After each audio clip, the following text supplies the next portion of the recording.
ngerti yen to ingkang tanggung jawab babagan tentrem lan orane negara Astina kuwi Narpati Ngawangga. Yen to kowe wani nantang marang wong Astina tegese kowe nantang karo wakmu Ngawangga. Wah lah ta. Wis tak bedhek ya mung si wong Ngawangga ingkang bakal dadi bebetenging Kanjeng Prabu Duryudana. Ning sing gedhe pangapuramu ya wong. Aku kuwi wonge ora tau wedi karo sapa-sapa waton wisanggene kuwi ngadeg jejeg ana ing dalan sing bener.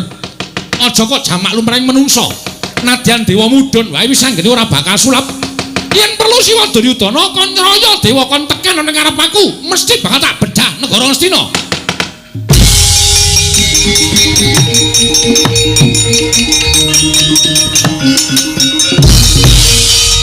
Ngomong-ngomongan kowe nek eneng gelute aku ora usah sok glelek. Ngasoni. Aduh, matur nuwun ya Kakang, padha-padha. Pokoke nek ana omongane kowe sing pinter omongan mergo kowe iki fakultas bahasa. Iya. Aku rak fakultas teknik. Dadi nek perkara aku rak fakultas apa jenenge pencaksilat. Fakultas pencaksilat ki ora ono. Wis ben sak omong-omong aku kok. Lho iki Antasena. Oh, Pakde.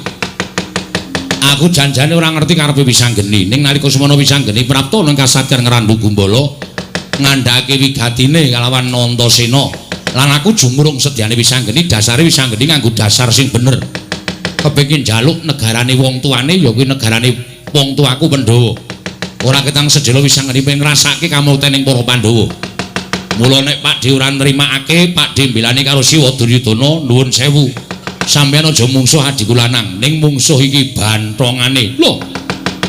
Yen ngono kowe dadi bebetenge Wisanggeni, wis dikandhake ngarep nek ana apa-apane Wisanggeni sing omong aku sing tanggung jawab. Antasena, nggih.